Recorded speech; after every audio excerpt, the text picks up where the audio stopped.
Welcome back to Linear Algebra. Today we'll talk about the row space and rank. So what is the row space? Well, the row space is the set of all linear combinations of row vectors. So if we have a matrix A, we can define the row vectors as just the rows. So row 1 would be 1, 2, 3, 4, row vector 2 would be 0, 1, 2, 3, and row vector 3 would be 0, 0, 1, 2. So another way we could do this is we could just take the transpose. So for instance, we have A transpose here. So our first row would become our first column, our second row would become our second column, and our third row would become our third column. And the row space is really just the column space of the transpose. So we can write row A as column of A transpose if we want. So row A is going to be a subspace of Rn, because remember the matrices are m by n. So of course, if we have 3 row vectors, and this is a 3 by 4 matrix, then our row vectors will have 4 entries, therefore it's going to be a subspace of Rn. Okay, so if two matrices A and B are row equivalent, then we can say that the row space of A is equal to the row space of B.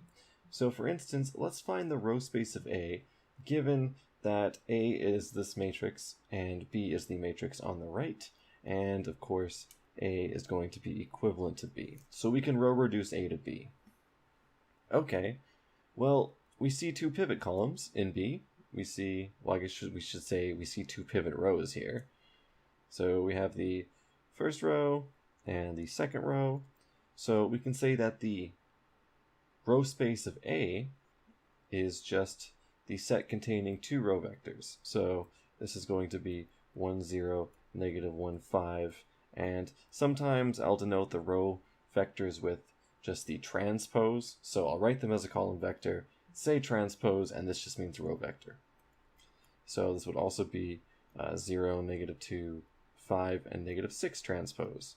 So this would be the row space of A, which is also the row space of B. Okay, so that being said, we can now introduce the concept of rank.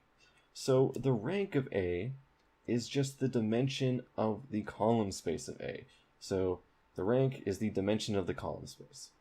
Okay, which means that the rank of A transpose we can write as the dimension of the column space of A transpose, which is really just the dimension of the row space. So if we're looking at the rank of A, we want the column space. If we're looking at the rank of A transpose, we want the row space. So if I have that a matrix A is reducible to a matrix B, and the dimension of row B is equal to 8, then what is the rank of A transpose? Well, the rank of A transpose is the same thing as finding the dimension of the row space of A. And of course, because row B is equivalent to row A, the dimension of row A is going to be 8. So the rank of A transpose will be 8. So that's the introduction to rank. So we have a theorem. It's called the rank theorem. It's a pretty important theorem. So given a matrix A, which is m by n, we say that the rank of A plus the dimension of the null space of A is equal to n. So really, when we say the rank of A, what we mean is the dimension of the column of A. So we're saying that the column space of A plus the null space of A, we take the dimension, it equals n. So for instance, if A is 3 by 7, then the dimension of the column space plus the dimension of the null space will equal 7. So the proof is really not technical. So really, we're just going to define the column space and the null space, and we're going to get an intuitive idea of why this is the case. So the column space of A is just the same thing as the number of pivot columns. So we've proven this before. We've proven that the column space, or the dimension of the column space, I should say, is just equal to the number of pivot columns. While the dimension of the null space, well, this is equal to the number of free variables. And of course, this is the free variables to ax is equal to 0. Okay, but what does that really mean, the number of free variables? Well, that's really just the same thing as the number of non-pivot columns.